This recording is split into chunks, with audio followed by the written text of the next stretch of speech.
Hi, everyone. Welcome back to True Disabled Story. My name is Nico, and I use he, him pronouns. I'm a white man with wet blonde hair, large blue and brown spectacles, and a light green hoodie. I'm seated against a purple wall and some bookcases. This is my home office. Like roughly 25% of Americans, 20% of humans worldwide, and a full 17% of Philadelphians, I'm disabled. And whether we look locally, nationally, or even globally, disabled communities are full of dynamic, diverse, and frankly delightful people with their own stories to tell. All we have to do is listen. Now, a lot of you know that I was born with my disability. I've always been disabled, and I probably always will be. So I'm naturally curious about other people's disabled experiences, especially when they're different from my own. Today, I'm joined by my friend Laura, and I'm eager to hear her story and to learn about what she's found useful and what her diagnostic journey has been like. Hi, Laura. How are you doing? Hi, I'm great, thanks. Thank you for having me. Of course. Laura, what was your path to diagnosis like? Was this a surprise, or was it something you were maybe actively pursuing, seeking answers to?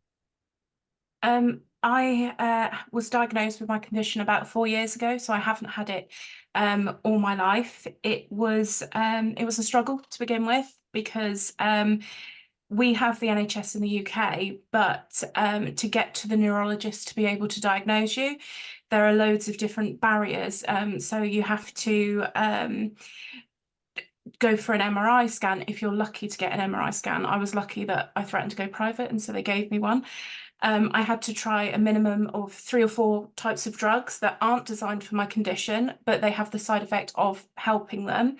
And then once those 4 drugs and the quantities of them had been, I'd tried them all. Then they gave me an appointment with neurology, and then we could start focusing on more specific drugs for my condition. I suffer from chronic migraines, so it comes with a plethora of symptoms. But it was hard, and you really do have to fight for it. But it's we're lucky that it's free to go through the NHS in the UK. But yeah, a very long process. But once you get to the end and you get to the neurologist, it gets a lot easier. And they really do go through things that can help you. I'm now on injections monthly and other medication to kind of alleviate it. But they think 30% is actually a good thing. So if all of the symptoms are alleviated by about 30%, they class that as a win. So it means that you get some quality of life, if not all. So I think it's very hard. A lot of people struggle with it. A lot of people give up halfway through, but the end result is really worth it. Laura, thank you for your determination. Dare I say your stubbornness. As a lot of disabled people know, managing our individual conditions is almost like a full-time job in itself. So I'm really glad that you were able to be your self-advocate and get the care that you needed. I'm curious now, what impact has your diagnosis or your disability had on your life? I'm interested in hearing about like socially or professionally or whatever aspects you want to share. Just give us that full picture. Yeah, so a lot of people suffer with migraines. It's one of the most common disabilities in the world. There's fewer that suffer from chronic migraines, and it is a hidden disability, so it comes with its own stigma and barriers sometimes. And everyone is different. So the symptoms I have, someone else might not have. I might have more of one and less of another. So it is on an individual basis that people are diagnosed. But for myself, it's it's fatigue, it's chronic pain, it's brain fog, light sensitivity, sound sensitivity. So sometimes I say I'm allergic to life because, like, one day I can walk the dog, and other days walking the dog is too much and a trigger, and so I end up in more pain. So it's um, it's a very hard condition to maintain because some days are better than others. You can do more on one day. Like I have to be very strategic. And when I just cut my hair, if I want to go to a restaurant with my partner, because doing certain things can trigger more pain, and I need to weigh up, is it worth it? What else have I got that I've got to do?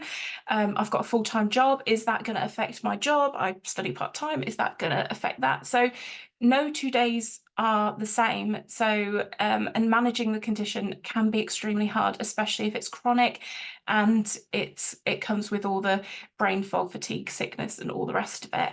I'm very lucky that I work for the University of Leicester, who let us work from home some of the time.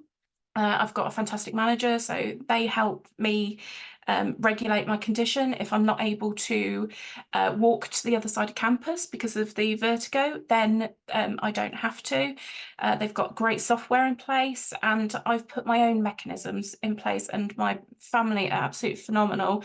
So it can be a struggle day to day, but I'm very lucky with all of the support I've got, all of the tools and mechanisms that I've got now. Whereas 4 years ago, it was just starting from scratch, not understanding, trialing and error with everything. The amount of money I spent on acupuncture, on going to specialist classes for yin yoga, which is basically you lie down yoga, so you don't get the vertigo element of it, which is fantastic.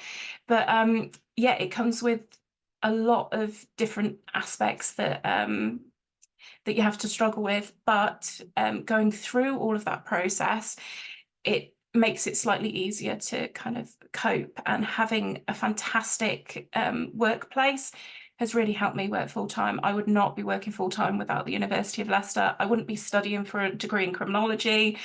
So I think I'm one of the lucky few that actually have people surrounding me that really empathize and understand about my condition so that I can keep going and keep progressing and keep on being me. Laura, thank you so much. One thing you said earlier in that response about having to maybe allocate your resources, a lot of disabled people can really sympathize with that. It harkens back to like spoon theory and stuff like that.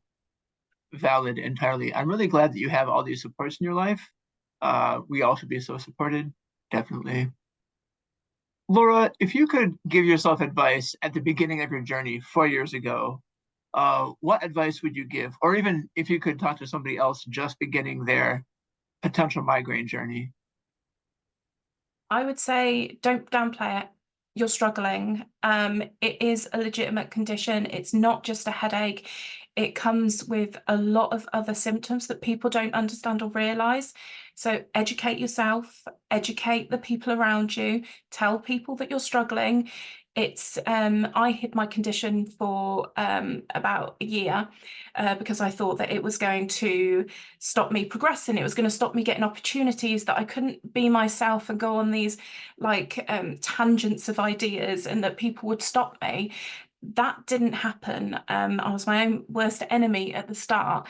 But when I started talking about it, I started to go through Access to Work, which is a government scheme in the UK.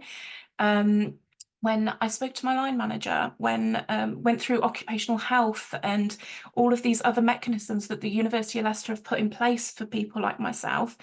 And then because I was opening up, other people with my condition have started coming to me, and we've been chatting and finding new ways to support each other. When we went through neurology and they said, yeah, it's chronic migraines, we're going to try and help you, but you need to kind of try other things. My partner went on a massive research tangent. I don't think I could ever do as much research as what he's done, but it gave him the understanding, and we can work together. The spoon theory is amazing. I use marbles. So when my partner and I are chatting, he goes, okay, how many marbles do you have? And then from there, we can work out what we can do for the day or what we have to like push back. So I would really suggest people to be open about it, to be honest, to really talk to people. There is a stigma around migraine saying, oh, it's just a headache. It's not. Empower yourself. And if you can't do something, don't be so hard on yourself. Do it another day. Do it in small chunks. Nothing has to be done straight away. Talk to management, make sure that they're aware so that deadlines might be able to be moved. If like for me, certain exercises can trigger migraines. So my work have moved around that. So, you know, talking to people about everything, it's brilliant. It's the more positive you can be. I laugh about my condition, but humor does get me through. But just being very open and honest with everyone, and it does help. And don't be so hard on yourself. You're doing the best you can, you're doing amazing, and people can see that you are really trying your best. Thank you, Laura. I think those are very encouraging words. I really appreciate your time. As we come to the end of our time together, I want to give you a chance to really promote yourself or talk about any wins or victories that you have. Uh, so rarely do we get a chance to be our own cheerleader, and I want to give you that space. So go ahead, Laura. Uh, Tell us all about you. Thank you. I honestly believe I wouldn't be doing what I do without the support network. So I've created an operations administration network to better support people within the university in my type of role, who are very isolated. And again, the members of that network really make it a success. You can find me on LinkedIn. I've done research in disability hate crime, neurodiversity and intersectionality within higher education. I've created toolkits for students. So if they think or know that they've got a neurodiversity, they can come to us and we can provide support before going to the fantastic accessibility team to help them further. So most of my stuff is on LinkedIn, but I need to shout out to like my line manager at the University of Leicester, the occupational health, my partner and my mum. Like without all of these support things in place, David Wilking for the Open University where I study, without all these people, I wouldn't be able to do what I do, and I love what I do. That's awesome. Laura, I really appreciate the fact that you've made this support network for other people like you. That's really bit by bit how our disabled community comes together. So thank you for doing that organizational work. And as a former university professional myself, I'm really glad that that higher education setting supports you. I know that bureaucracy there can be kind of a pain sometimes. Laura, wherever you go next, whatever you do next, I can't wait to see it. I'm rooting for you so my heart. Thank you for your time. And thank you for giving me this platform that I can talk about the condition and highlight some of the things about it. Of course. Take care now. Thanks.